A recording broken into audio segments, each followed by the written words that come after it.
Hey.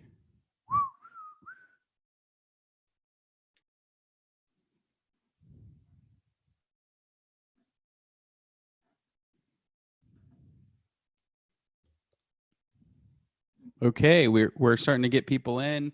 Thanks for joining us. Infiniti HR is putting on this Thrive Guide presentation. It's actually going to be a great time, and I really appreciate you guys for being here. We'll just be pulling on Mark Schwager. He is the founder of Infiniti HR, co-founder, and we're really thankful and excited that you guys are here. There is a section for you to ask questions or to put in notes. And so I just want to make sure that everybody has access. We invited 700 clients. We had about 120 clients actually register. We're going to send this out to everyone, and this is a safe environment, meaning these are all Infiniti HR clients. You guys are all entrepreneurs, business owners, and you're all in the, what I would say, the safety nest, the home, right? We're part of the family. So I just want to let you guys know that this is a great environment to share. We'll talk best practices. We'll talk mostly about thriving in today's world and also getting that $2 trillion. Mark Schwager is here. Hey, Mark, how you doing, man? Hey, what's going on, Daniel? Thanks for helping me put this on today. So yeah, like Daniel said, we really wanted to kind of embrace this whole chaos situation. And, we were talking about how we show up for our clients, not just in our regular service. We'll talk a little bit about our link that we have on our salutation and on our website. But, just to kind of openly have a forum about, what the concerns are, because I get a ton of calls a day, and I feel like that's great, and we're answering one-on-ones, but there's some stuff that you think out in the middle of the night, and it's like, where does it go from there, right? So this is a good forum for that. Hopefully we can get all your questions answered. Me personally, my partner and I have been going through the same types of questions, dealing with, how do we get the PPP? What do we qualify for? Dealing with our CPAs, getting out reports on a massive level, because that's what you guys depend on us for. Hopefully we've shown up for you guys in that respect. But, just get everything on the table today and make sure everybody's getting their loans, so that we don't want you to go out of business, because selfishly we want you to continue running payroll with us. So, let's make some things happen today and get some questions answered. And I'm just excited to be here. Yep. Thanks, Mark. And hey, guys, before we start, and just to let you know, we are live on Facebook. We are recording this. We're going to send it out as a kind of a replay. So everybody here, this is meant to be interactive. So we have the note section, and in that note section, I'd like you all, if you're on your computer or your iPhone or an iPad or whatever, get into the note section, the chat feature. And what I need is, you're going to type live, because we're all live right now, and the city that you're in. And then what I need is your Thrive score. Now, a Thrive score is something that we've created. And what it is we want to see exactly how optimistic about your business you are currently. How optimistic are you about your business? How optimistic are you about the economy, handling this? How optimistic are you about us as a community, as a people, getting through this time? So if you could just put your that you're live, your city, where you actually live and work, and then your Thrive score on a score of 1 to 10. So 10, I'm ultra optimistic about where we are and where we're going as a country and where my business is. And 1 being, I'm filing for bankruptcy and I'm going to go work for the state or the government. Those are the 2 options. Thank you, Adair. We've got Brian here. Really appreciate you. We've got somebody from Hartford, Connecticut. We've got a San Francisco 4. He's in the epicenter. San Francisco and New York, 2 very hard hit areas. So thank you, Matthew, for filling that out. I really appreciate all you guys for being here. Everybody on this call, our intention is to add value and be with you through this time. So we've got somebody in Chesterfield. We've got Davidsonville. We got a 7. Thank you guys for filling this out. I really appreciate you. We're going to compile all of these scores. So if you haven't yet done it, please do so. We're going to compile all those scores and just report back to you what those numbers are at the end of this thing. And then on the that same toolbar, there's a Q&A. So Mark, he's our guy today. He's going to be fielding questions. He's going to be sending them out. We're going to have a conversation, and we're going to go through a quick presentation about this stuff. Really, what I want you guys to know is that the world is moving at an astronomical speed, right, Mark? We were talking about that just a minute ago. The world is changing and everything is shifting. The EIDL program that we're going to talk about today, last night they sent out guidance completely changing the guidance that they did 24 to 48 hours prior. So in the last 2 days, we've had complete shifts in how that program works. We're going to go over it. We're going to give you those updates. But before we jump into this, Alvin, can you just in the chat throw our little disclaimer? Mark, are you a CPA? I am not a CPA. Not yet. Not yet, at least. Yeah. So the one thing he's not a CPA. I'm not a tax advisor. Neither of us are giving you like licensed advice. And so we just want to make sure we just want to make sure that you know this is our strategy. We're giving you the strategy. Mark and I have both been through these different loan programs, and we're helping our thousands of clients also get their money. Mark, what I'm telling people is no Infiniti client is left behind. What do you think of that? Yeah, I mean, like we said before, we've been through these last 2 to 3 weeks in doing it ourselves. We both run very successful businesses. Daniel's in the virtual space for employees. I obviously do payroll, benefits, and HR for thousands of employees and clients. So we're in the space of employee not only retention, but also employee administration. And we know what we've done over the last 2 to 3 weeks, and hopefully that'll help. I haven't seen a check yet from the PPP, but I am being told that this week will be the week that we actually get some money. So once I start seeing that in the bank account, that's when all the proof is in the pudding and everything gets more exciting. But to this date, I don't even know, and I hang out with a lot of entrepreneurs that are very successful, wildly successful, and I haven't seen any money yet. So that being said, I'm optimistic, but until the money's in the account, we still got to kind of do the due diligence and follow up. And it is the government, so we do have to be diligent when it comes to follow up. Well, and I think there's some, I'm just going to add, like, there's some opportunities here. The government, as an entrepreneur, I've been an entrepreneur for 20 years. I've never gotten free money from the government. I've never had somebody say, hey, Daniel, here's your payroll check for the next 2 months, right? And so this is a wild time, and we just want to make sure that everybody gets their opportunity and their access to that money today. Hey, Mark, we've got a couple questions. I don't know if you're seeing those, but I wanted to ask you the first one. My Infiniti payroll specialist told me that I had to at least run 1 payroll a month in order to keep our working comp policy going. What happens if we don't run a workers' comp for longer than a month? Yeah, that's generally to keep a minimum premium in place. That is, I don't want to say it's a hard, fast rule. It's an administrative nightmare to keep those policies going if it's longer than a month. So that's what we're set up to do. If that's a case where we need to call the carrier or write a letter to the carrier explaining that specific situation, then that's what we'll do. So I would recommend maybe just giving me a quick email at mark@infinitihr.com. With the situation, and we can talk further. Perfect. Okay, guys. So we've got our questions, we've got our notes. We're going to roll through this slide deck.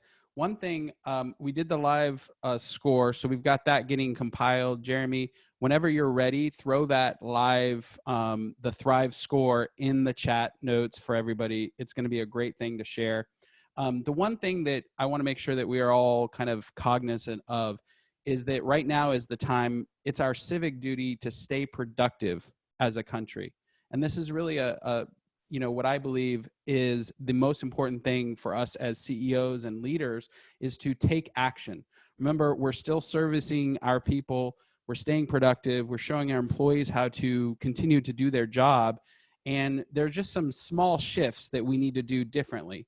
When we're calling people, we've got to show empathy. We don't know everybody's particular situation. Some people still working in the office across the country. Other people are working like I am at home with my kids, my wife, my dog, and their world is a little crazy. So there's still this time of you know, there's some adjustments. So show empathy. The other thing is we're telling all of our clients, remember, we trade cash for value. And that's a very simplistic view, but it's my feeling like we still have to find ways to add value to our clients. Mark, you might like this story. My wife there's a distillery in town. My wife went there because they switched from making beer to making hand sanitizer. And what a great example of a company recognizing an opportunity, making a shift, and then exchanging value for cash.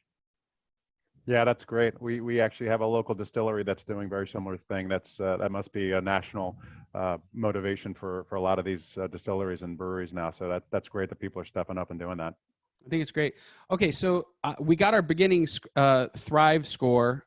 Here's the score that we got. So out of about 40 entrepreneurs that we have live here right now, we had a 6.56 out of 10. So, almost a D plus is what our Thrive score is right now. That is our beginning score, and I'm excited to get that score again at the end and see if any of that has changed for anyone.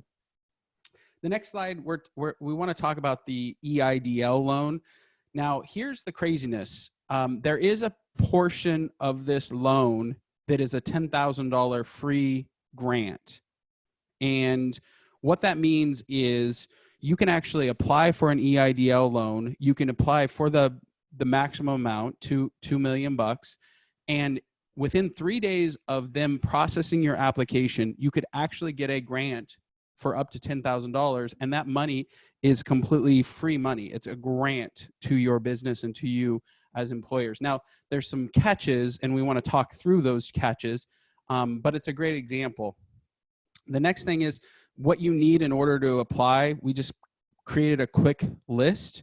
The SBA has a Form 5, which is a particular form for the SBA that you have to fill out. There's a 4506T. You need to show your personal financial statement. So the thing about this EIDL loan is that if you take a loan for a maximum amount of dollars, for instance, they want to know that your business can actually pay it back. And so that's why they're asking for a financial statement, a personal financial statement. And then there's a 2018 tax, or if you've already completed your 2019 tax, you can actually use that as your tax statement. The other thing that is wild, this is the strategy part that we wanted to make sure everybody on the call kind of heard about or understands. The way you want to do this, and Mark, I'm breaking this up into BC and AC. So BC is before coronavirus. AC is after coronavirus. So what you want to do on that particular grant or loan application is show your revenue before coronavirus and your new revenue after coronavirus. And then you want to kind of factor in what your new client acquisition loss looks like. And those are the kind of questions and issues that people are actually going to, that you need to submit to them to actually understand what's going on. Now, real quick, this is what's wild.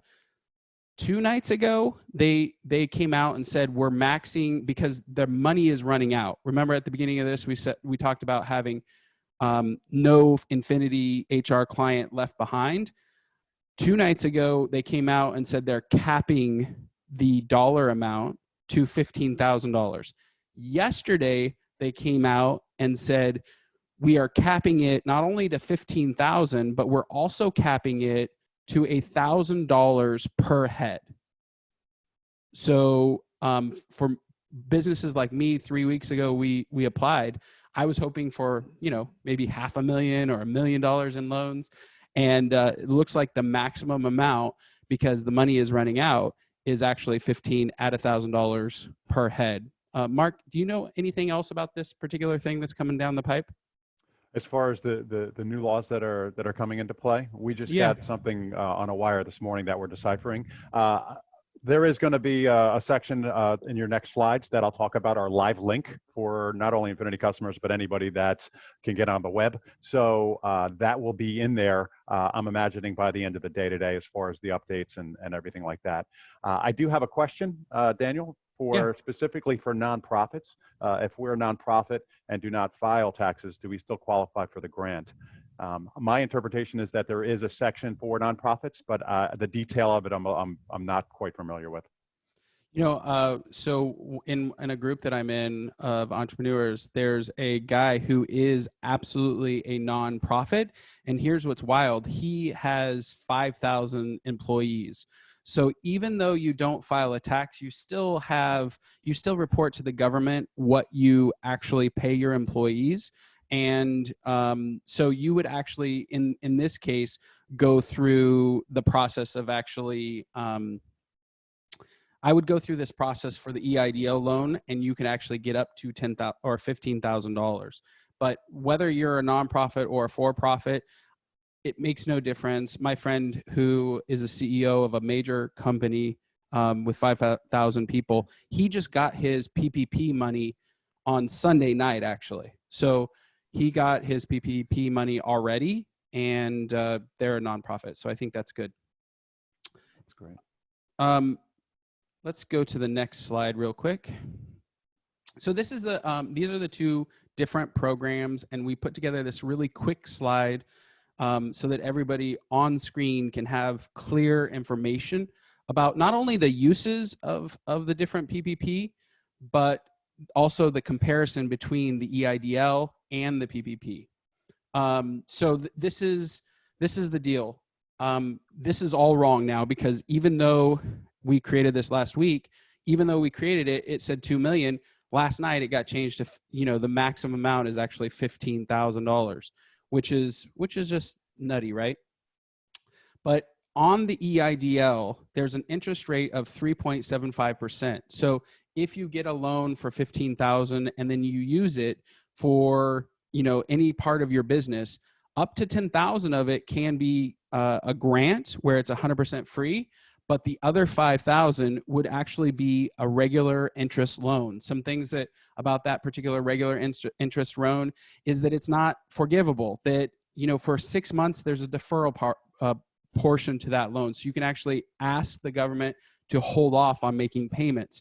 But the interest rate is 3.75, and the way you would get it forgiven, way it would turn into, or at least up to $10,000 would turn into a grant, is if you used it on payroll, fixed debts, accounts payable, and other expenses that can't be paid because of the disaster's impact. So that's the kind of EIDL world that we're all into. And then the PPP. Hey, Daniel, real quick on the EIDL. Yeah. There's a question briefly specific on that. Matthew had filled out the application online, and he wasn't asked initially for his financial information. Is that something that he'll be requested by his SBA lender, or is that something that would come over from the application process? Yes, and we're talking, Mark, I want to make sure that we're clear. We're talking about the EIDL loan, correct? That's correct. Okay. So a couple things. In that loan, they want to, number one, verify that you are a business that's been in operation in previous years. So they are absolutely going to look at your tax returns. If you didn't provide them now, you will ultimately end up needing to provide them. The other thing that's screwy about this loan, and I love to call it screwy because it really is kind of screwy. The thing that happened originally is they had an online portal that you could upload and actually apply. Then that portal crashed about 3 weeks ago. Then they did a different upload your documents portal, and that actually got shut down a week and a half ago. Now we're back to an online portal. So if you've applied 2 or 3 weeks ago, like I just asked our controller to sit on the phone all day today and check on our application. And it literally takes her all day. So she started at 7:30 this morning, and she dialed into the SBA's 1-800 number, like I need help number. And she sat there on hold the last time she did this all day long, and finally got somebody at 3:00.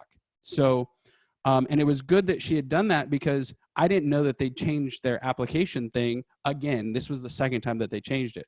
So our world around that is, get on the phone, make the application, make sure you have all of your documentation and you're ready, because the people in the SBA, number one, it's running out of money. Number two, they're getting inundated with calls. Number three, the faster and easier it is that you have this information available, the more likely you'll be at the front of the line. Daniel, somebody chirped in with basically saying an email from the SBA yesterday still shows the term up to $2 million for the EIDL, and the upfront grant is capped at $10K at $1K per employee to a max of 10. Yep, that's exactly it. I mean, that is exactly it, man. Maxed at, it's maxed, is it? No, it's capped out at 15,000. Yeah. So that's changed as of just last night, which is crazy. And, you know, we're in a world where that's just kind of how things are going nowadays. We are, you know, things are changing. What other questions do we have? That was the last one in this particular queue. Okay, cool. I'm going to go back to the slide share, guys, and thanks for bearing with us. We're really attempting to download and disseminate a ton of information. I think I see something here. I used a payroll management company. Did you see that on the chat, Mark? There's another question. Let's see. I used a payroll. Here's a question. Oh yeah, there you go. Go ahead.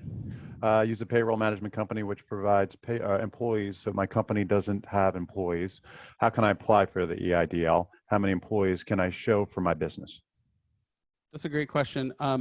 Now I was on, so there's a national association in Mark and I's world, right?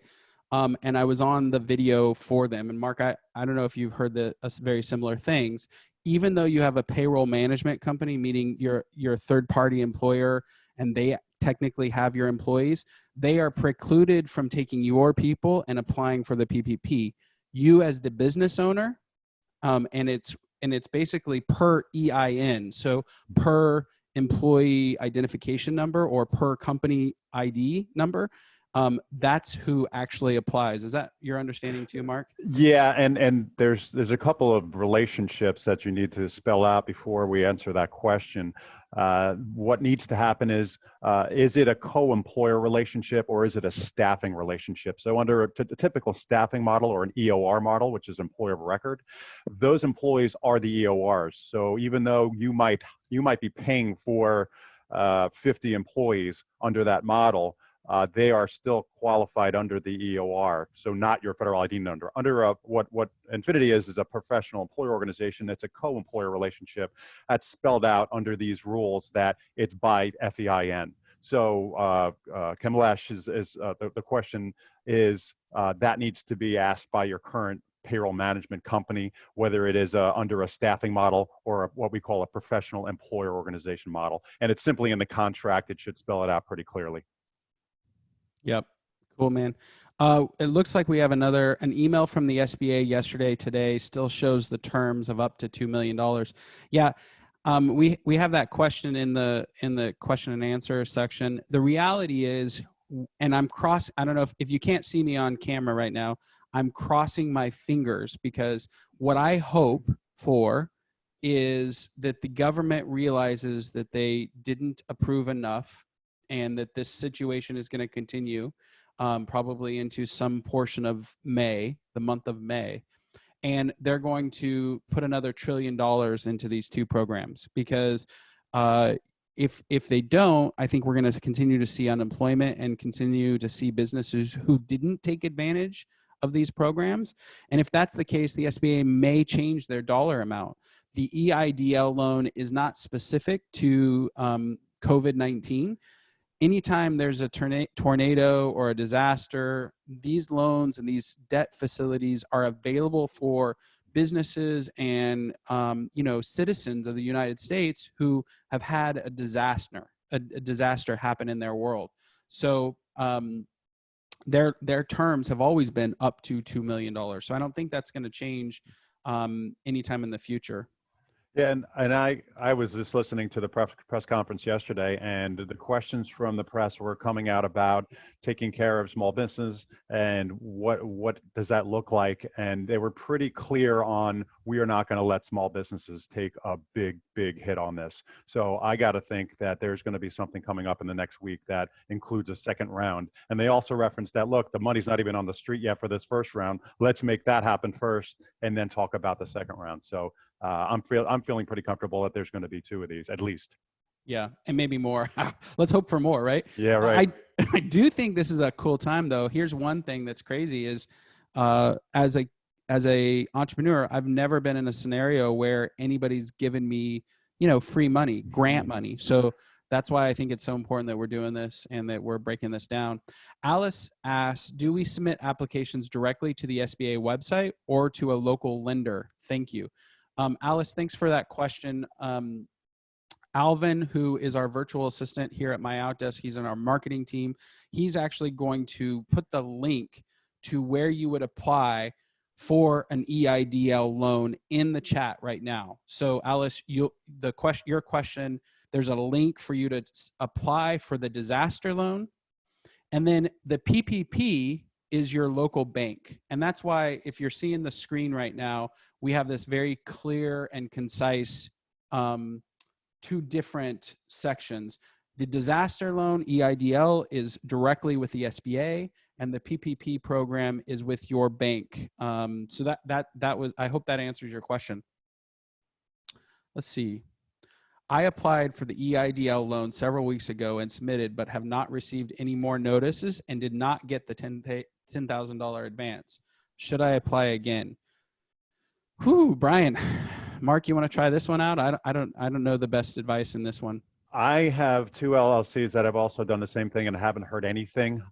So I am going to be waiting till the end of this week, and then I'm going to be reaching out just because I got a feeling there's so much volume going through the system right now that I just don't think people are getting around to responding. So, but that being said, it doesn't mean you have to sit on it for 2 weeks. So mine's been about a week tomorrow. So I'm going to wait till Friday just to follow up. But I would continue to follow up, Ryan. Yep, I think that's good. And the reality for that too is what I would say. I mean, my perspective is, Brian, if you did it a long time ago, it doesn't hurt to give them a call and find out where you are in the process. Unfortunately, I had a much better opinion of what the EIDL loan was even 3 days ago because I was shooting for, getting a maximum dollar amount. But now that they've capped it at $1,000 per employee and up to 15,000 and 10,000 can be a grant, I think, the PPP piece of this program actually is more enticing and interesting if you have employees and if you're kind of going through the process of trying to keep your business active. I think if everybody takes the mentality that you are a salesperson for the next 4 weeks, it will serve you because most people are not salespeople, or at least they're not good salespeople, and they do not follow up. So it's in your best interest to make sure you're proactively managing this situation rather than just filling out the application and, hey, maybe it'll come, maybe it won't. This is a proactive strategy you need to start taking with getting your money because it's your money right now. So Yep. either you're going to get it or somebody else is going to get it. And the person that follows up consistently to an annoying level at this point, because this is about your business and keeping your business. So I would go on the aggressive side with follow up and communicating. What's the worst that's going to happen? You're either going to sit on the phone like Daniel's guy did for 5 hours, or maybe you get somebody that says, yeah, we're just waiting, to submit this and thanks for calling. So good luck. Yeah, I love it. Brendan asked a question, should we apply under each EIN we have or just one with the highest value? So Brendan, here's the perspective. Any business that you have employees in, you should apply for the PPP, regardless of its value or the assets in there. If there are people in there, then you should apply. That's kind of the world. And if you're a sole proprietor or you own the LLC and it pays through on a K-1, and you paid yourself last year and the previous year a salary and you paid taxes on it, then you should apply for your own income.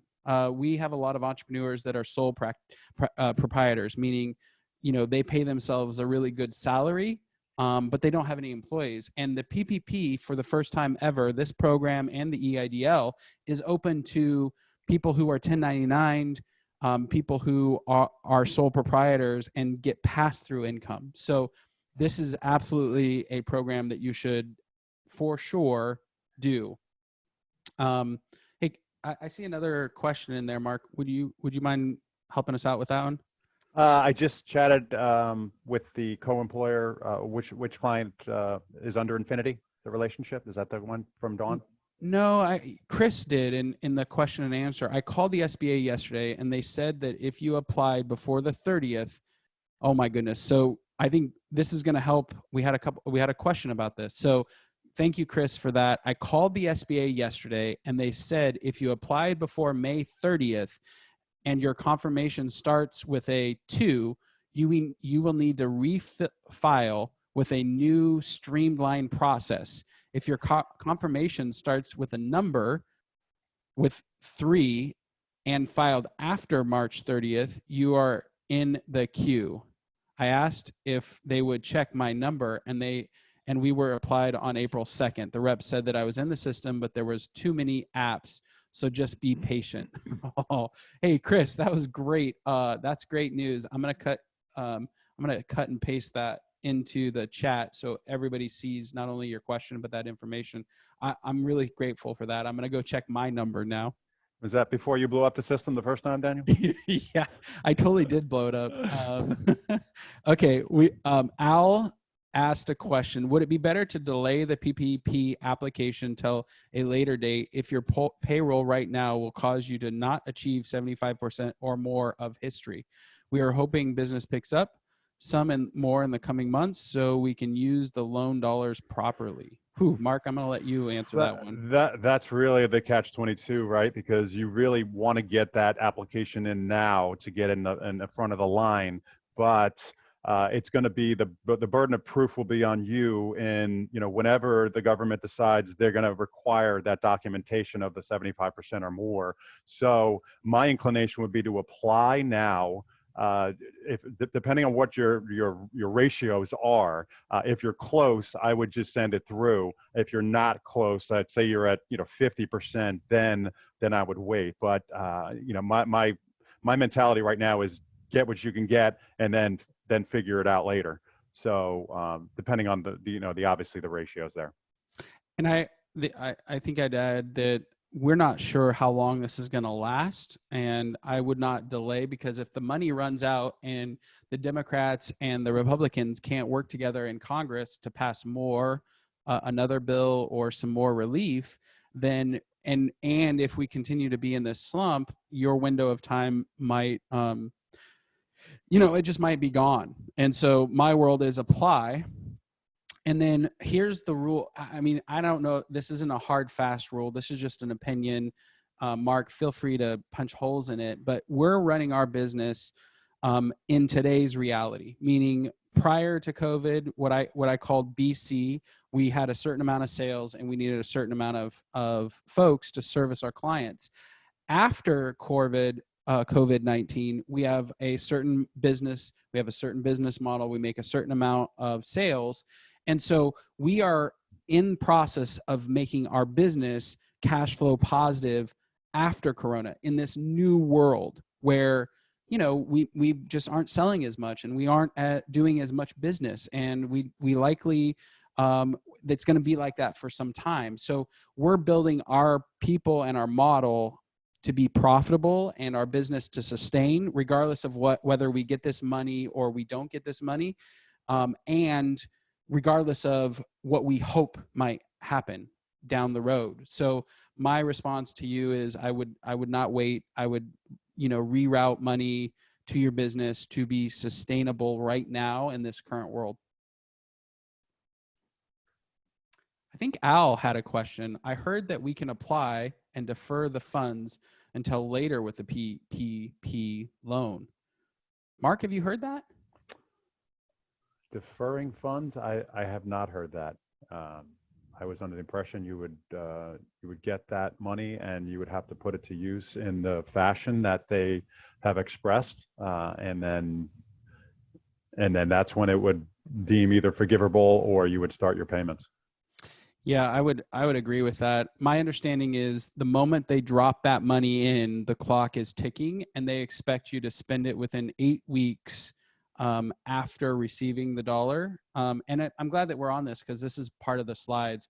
The payroll, employee salary, mortgage. If you look at the slides, the Paycheck Protection Plan, there's a uses section, and these are the intended uses, and there is a catch in it, meaning within 8 weeks, 75% of the money that you get from this program is meant to be spent on employees if you want it forgiven, meaning if not, it turns into a loan. So that's the catch 22.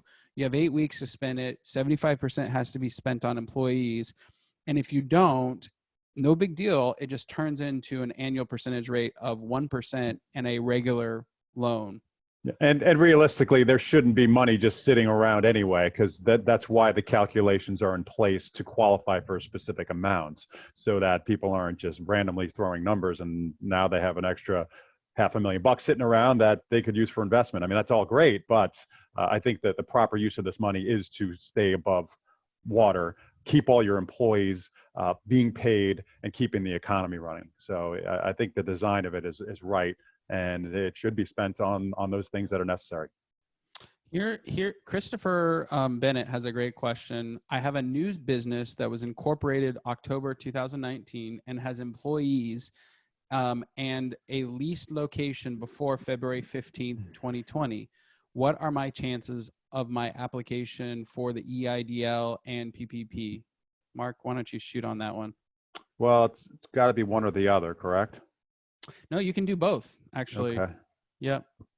Okay. So then, I mean, I personally, the PPP is really the one that we're most excited about, just because it's instant money. The application process is very easy, and we haven't really gotten too much into from my experiences, out of all our customers, we've only had 3 people call on the EIDL at this point. So I think people are just getting into that phase of it. So I can't really comment too much on the EIDL. Yeah, Christopher, my perspective would be, so in 2019, if you paid employees, meaning whether it was yourself or someone else, then on the PPP side, you would take from October when you started the business all the way to March 1st of this year, 2020. You would take your average payroll that you have in that time frame, figure out what that average payroll was, and then multiply that by 2.5 times. And then that's the amount that the bank would approve for your PPP. Now, here's the catch 22. In order to apply for the PPP, one of the things that you have to provide for them is your 940 and 941. Mark, you're the HR guy. I got to ask you, what exactly are those reports and why are the banks asking for them? So those are actual figures of taxes per quarter for the 941, and then the 940 would wrap up an annual filing. So that's usually done by your payroll organization, or in this case, in our case, we do it as the PEO. So and then they take the average of those last 12 months. If you've been incorporated since October of 2019, obviously you wouldn't have a full year's worth of information, but you would produce that either 941 and 940 for last year, and then for this year's first quarter 941, and that's what you would provide as information. Yep, I love it. Jamin Patel said that I had a fellow franchisee that got the EIDL for 3 clinics, total of $30K. I think it sounds like they likely got the $10,000 grant for each of those 3 different clinics, and that's how that works. If you file it, if each business individually files, you should be able to get the $10,000 grant. So Ryan actually said, can you apply for both? And is there a $10,000 cap on each? There's not a cap on each, but there's calculation on each. And Ryan, if you're on our screen right now, there's some information there that'll kind of help you. The $10,000 for the EIDL is a grant, meaning you can get up to $10,000 forgiven. Right now, the max for that, and these are guidelines that just came out 2 days ago, the max for that is $15,000. And the way they're calculating it is $1,000 per employee. On the payment protection plan, there's no max, meaning I think it's $10 million is the total max. So the maximum is what your total payroll on average has been in 2019. These are the kind of guidelines. Hey, Mark, there's a question from Brian that is an Infiniti direct one. You see that on the Q&A? They only provide the backup data. Well, it's actually the report. So because we're the employer of record for our clients, we provide the information that appears on a 941. So if you're in New York State and you ask for the specific NYS 354, which is a quarterly report for New York, then we're going to give you a report that has all the information on that. And our association, NAPIO, has an opinion letter as well if there's any issues, so that we can tag that along with the information that you submit on your loan. So we have not had any problems with people getting those accepted. Yep. So his question was, why aren't you giving us a 940 or 941? Why are you giving us a report? And your response is because that's the guidance that the IRS gave to PEOs. Is that correct? Yes, and it's all the same exact data. It's just positioned on a report as opposed to the actual 940. Because if I gave you a 940 with Infiniti's information, it would be all our clients, because all our clients are co-employed with the employees. Yep. Perfect. I love it. I love it. You know what, Mark? This is a great place because I'm going to go to your Infiniti stuff right now. Can you tell people how they could get more information around resources for your company? Yeah, so I alluded to it at the beginning of the call. We have an actual resource guide that's attached to our website, and you can see the link address down below. It's just simply /COVID-19. That is a living, breathing document that we're updating on a hourly basis, really, as soon as things happen. So if there's any new laws, if there's any new information that's coming, that's information that's useful, it will be on there. So that's available to anybody that can get onto our website.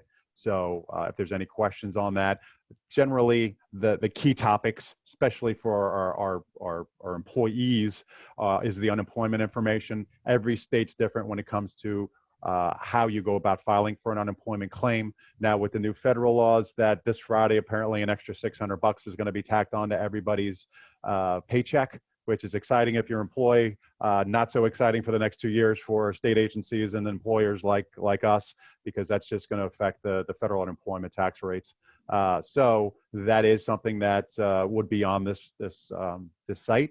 And then obviously the FICA CARES Act, as well as any PTO, FFR, CRA reporting, anything like that will be on there. So all these new things that are coming, as Daniel said, everything's changing on demand. We try to upload this information as opposed to killing people with emails. I mean, I'm gonna get off this call and have 60 emails from car companies and MasterCard and banks saying, this is our stance on COVID. This is to combat 60 emails a day from Infiniti as well. Now you can proactively manage your situation by just going on our site and getting that information directly. I think that's great. And I'm tired of those emails. This is what we're doing for COVID-19. I'm like, oh my gosh, I don't care about what you're doing. Why don't you tell us? Why don't you help us? Well, I think every company has everybody's best interest at heart, and it's a little bit of a forced communication that they feel like, oh, we have to do this now because everybody else is doing it, and why aren't you doing it? It's like the same information, really, different spins, but it is overwhelming. I mean, especially for somebody who has like ADD major like me. I'm looking at all this stuff thing, what is going on here? But it's an interesting time, really. It's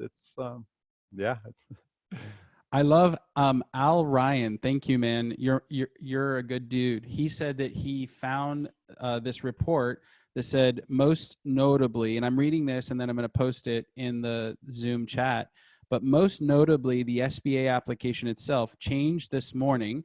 The latest rules released by the SBA say that borrowers can apply to be approved for the loan, but defer the receipt of funds. This means that now borrowers can determine their own start date for the 8-week forgiveness period, i.e., when they're ready to reopen the practice. Al, I don't know if, does this apply for both EIDL and the PPP? Because if it does, that's a really significant change. And this is what we're talking about, which is why we're doing this webinar, because the speed at which information is coming at us is it's unrelenting and it's ridiculous. I'm yeah, that's kind of a crazy one. Dawn temporarily closed her company and is wondering whether she should apply for the PPP now. Dawn, if you got nothing from this, if you got nothing from today, the goal, go apply for the EIDL loan, go apply for the PPP, do it with your local bank. We had another question, who should I apply with and how do I know? Whoever you have a banking relationship with is who you should go with on the PPP. In my case, Chase wasn't ready for like a week when some of my friends were applying, like Bank of America, like Mark, Bank of America. He's like, I don't know what everybody's talking about. We already got our application in. Yeah, I mean, usually I'm not singing Bank of America praises just because they're a bank and they're a big bank, but they really had their stuff together on this whole process and had a link set up for us. Very simple, transaction. And again, haven't seen the money yet, but everything, knock on wood, has gone pretty smooth as far as the process. Well, and I think that's what I would say is Chase wasn't ready, and it took me a whole week before they were ready when everybody else was taking, applications. And I actually applied for another bank and waited for Chase. And then when Chase opened their platform, I applied for Chase. My world is I'm going to apply, and the first person that calls me, I'm going to go with. Now, I don't know if that's the right move or not, but the reality is I want to protect our people, our business, and I believe in taking action. So that's what I would say. Al said he saw this only under PPP. So that's great. Thanks, Al, for clarifying. So if you're curious when to, when your 8-week period, you can basically delay the start of your 8-week period according to Al and what he saw in the SBA guidelines. So that's a very cool thing. Let's see. Alice asked for and received my payroll reports from Infiniti. Oh, this is good. Last week, fabulous. So she's saying good things about you guys, Mark. Thank you. Submitted to my local business bank, and they are backlogged. They will not even talk with me. Keep putting me off. They will only process applications on the phone. Can I go to another lender rather than my business bank? That dovetails on Brendan's question about filing his with a bank, and he's not hearing back from them. Should he do the same thing, find another bank to go and do that? Yeah, I mean, look, there's a couple things in this whole crisis that I learned. I have Chase, and then I have good friends that have a local bank where they have, their operating business accounts. And then Mark has Bank of America, which is a huge bank, and he was able to sail through it and do it on day one. So, no, not on day one. Well, I was going to say I have other LLCs, one real estate related that I have all my banking through M&T. That process seemed simple, but I have not received any correspondence back from them yet. So, I don't know about those. I mean, I'm trying to cover all my bases with all the different entities that we have, and they're with different banks. So the Bank of America experience was good because we have a lot of volume that we do through them, and I feel like we had almost like a personal banker guide us through the process through their link. And I guess they were set up with the SBA at that time, one of the banks that had their stuff together. So yes, Bank of America definitely so far has been the easiest process. For everybody who is here, Alvin, can you please post the SBA lenders list? We compile the list of the top 100 SBA 7A lenders. Now, the reason I want you to look at this list, if you haven't already been approved or you're getting the Heisman like Nikki is, she's getting the Heisman and her bank's not loving on her.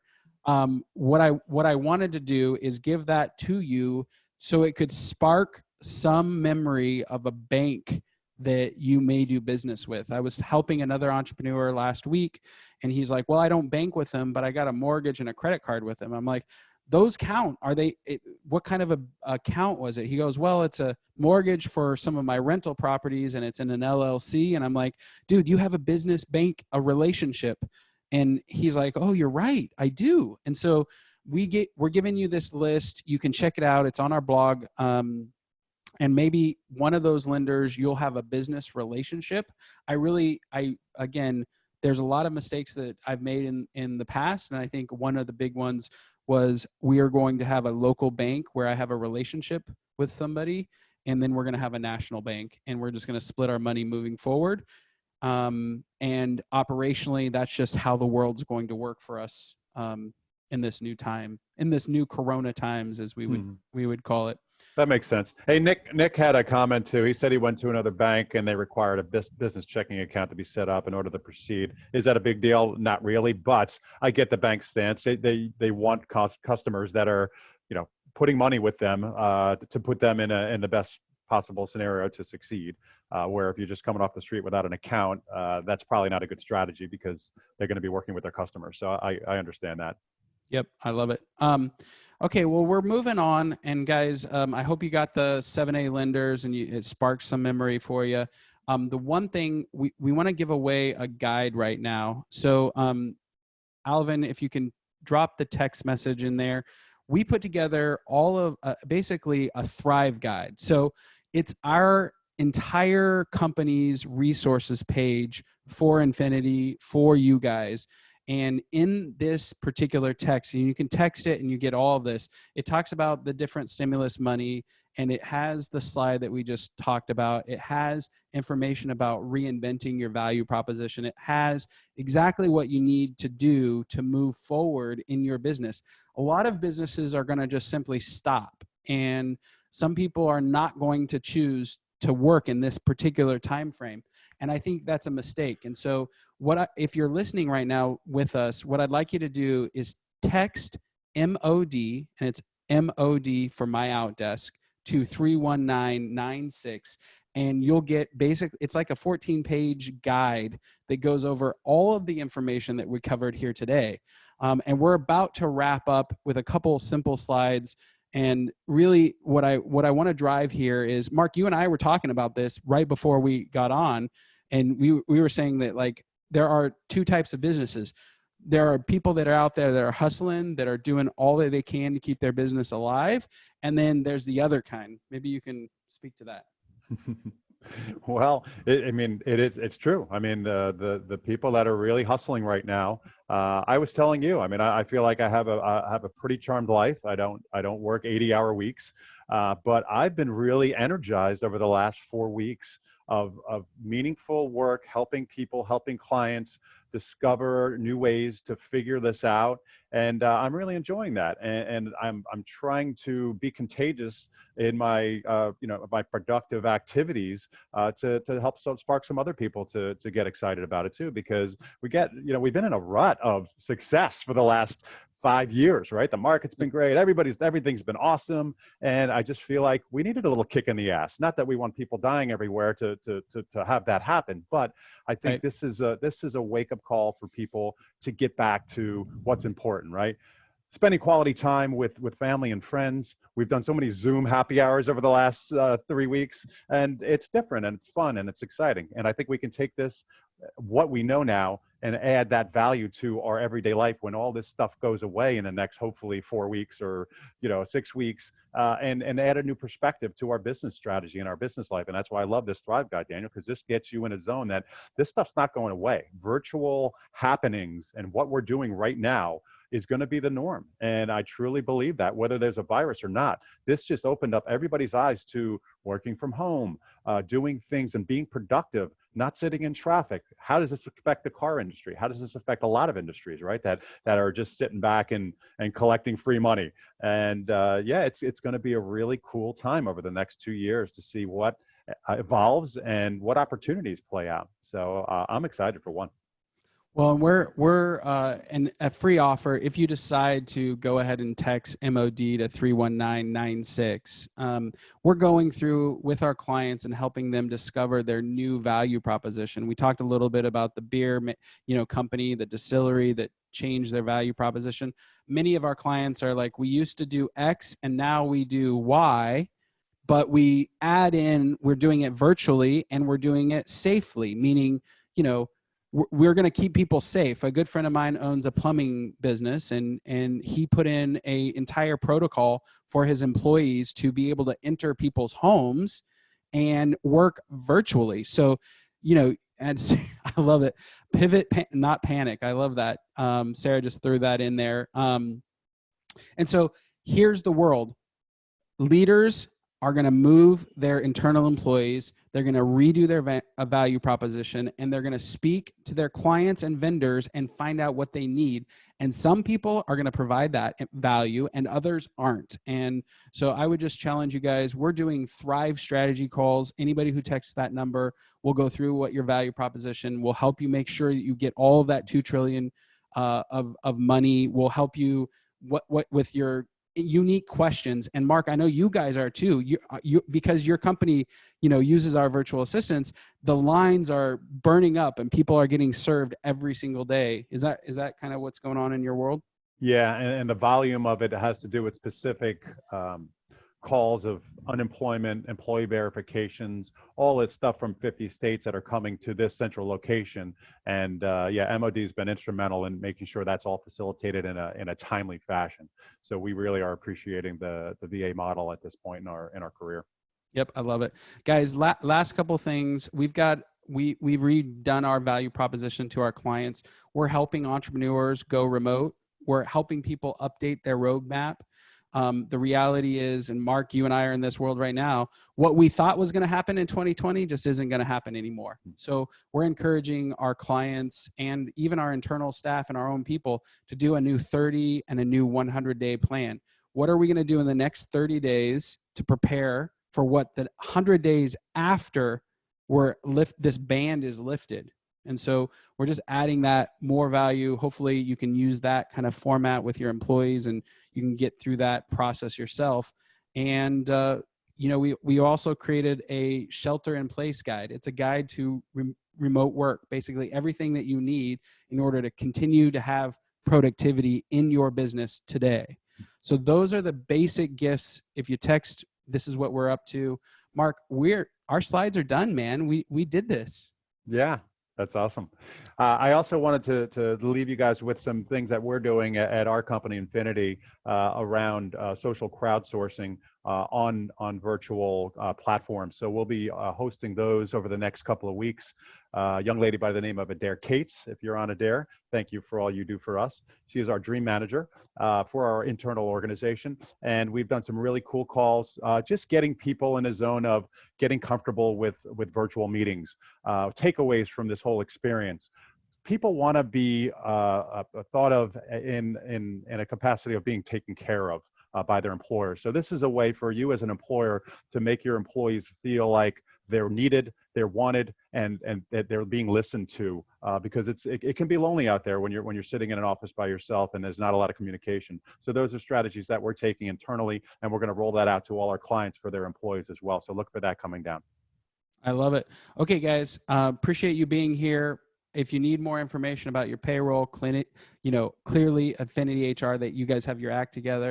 If you want some help with this remote world and redoing your value proposition, reach out to us. Mark, I just want to thank you for putting this whole thing together and all the work that it took to get this out. We'll have a replay out on the Facebook page, the Infiniti Facebook page. Yep. So you guys can get access to that along with all the resources. And we just want to thank you for doing this. Oh, Don's sliding one question in. Okay. Danielle, do you see a way of reinventing residential cleaning services to work virtually for office needs? Cleaners will still have to go out, but how could I? Oh my gosh, Don, I love you. You're my favorite person in the world. Don, you're the perfect person to reinvent yourself.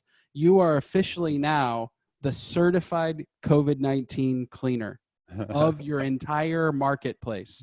Like, I'd put that certified COVID-19 because you follow the CDC's guidelines for keeping employees safe. One of our, if you go to our website, we have a blog post about what the employee check-ins have to be if you're an employer and you have employees coming to the office and serving clients, and how do you actually keep them safe. So my whole, what we're talking about right now isn't that challenging. Think when you're reinventing your value proposition, think, how do I clean an office to keep people safe? How do I do a walkthrough virtually and give somebody a bid? Well, guess what? You can use your phone and just do FaceTime. You can ask them for a floor plan. You can have them walk you through the entire place, and then you can do a bid and send it to them. And then you can have, you know, different pricing structures. A thorough clean that you certified is, you know, following CDC guidelines. That's a great example of how you could really transform your entire business, come out of this different. I know the moment we go back into our office, because we're in California, the landlord who cleans our office has not been following any protocol and have just had people coming through our office for the last 4 weeks. And so as an employee, or like somebody who I need to protect my employees, I know I have to hire a third party and have them come in and completely redo my entire office space. So Don, I hope that helps you. I hope that adds value to you. And that's a great exercise. It's a great exercise. And if you guys would like more, please jump on our website, schedule a Thrive strategy call. We're happy to walk you through all of this stuff. Mark, again, I want to thank you for your time, and just let you wrap us up. I appreciate your help, Daniel. You guys are awesome in more ways than one. And I just wanted to thank everybody out there for sticking with us and keep the fight going. And we'll get out of this in the next couple of weeks, and won't be looking at it, laughing at it, but at least we'll say we kicked its ass. How about that? There you go. Mark Schwager, Infiniti HR. Thank you so much for your time. Guys, thanks for being with us. Have a great time, and we appreciate you. Thanks, guys.